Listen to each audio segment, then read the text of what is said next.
SBY atau Demokrat merasa dihianati. Sebenarnya, tikung-menikung dalam dunia politik ini sudah hal yang biasa.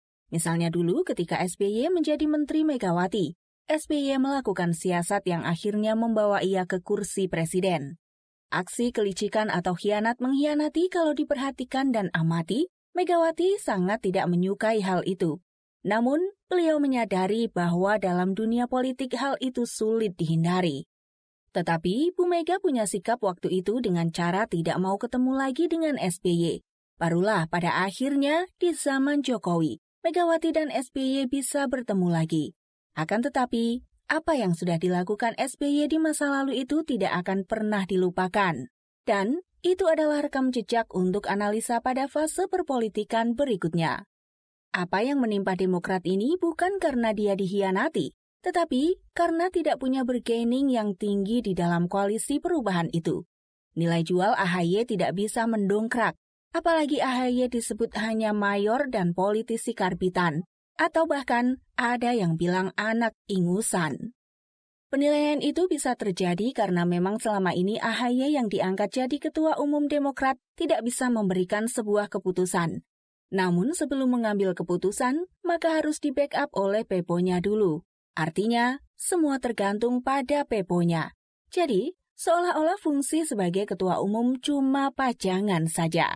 Begitu Caimin masuk menjadi cawapres Anies, Demokrat merasa dihianati. Dan yang memberikan keterangan adalah SBY alias Pepo AHY.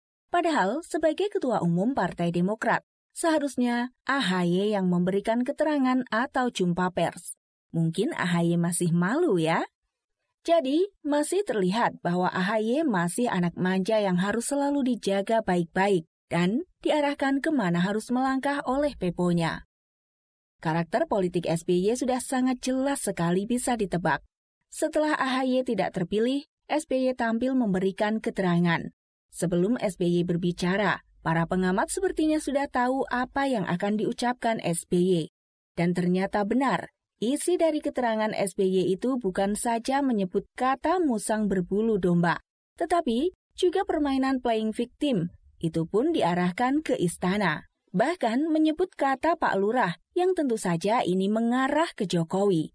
Dan Pak Jokowi sudah menegaskan bahwa ternyata selama ini yang dibilang Pak Lurah adalah dirinya.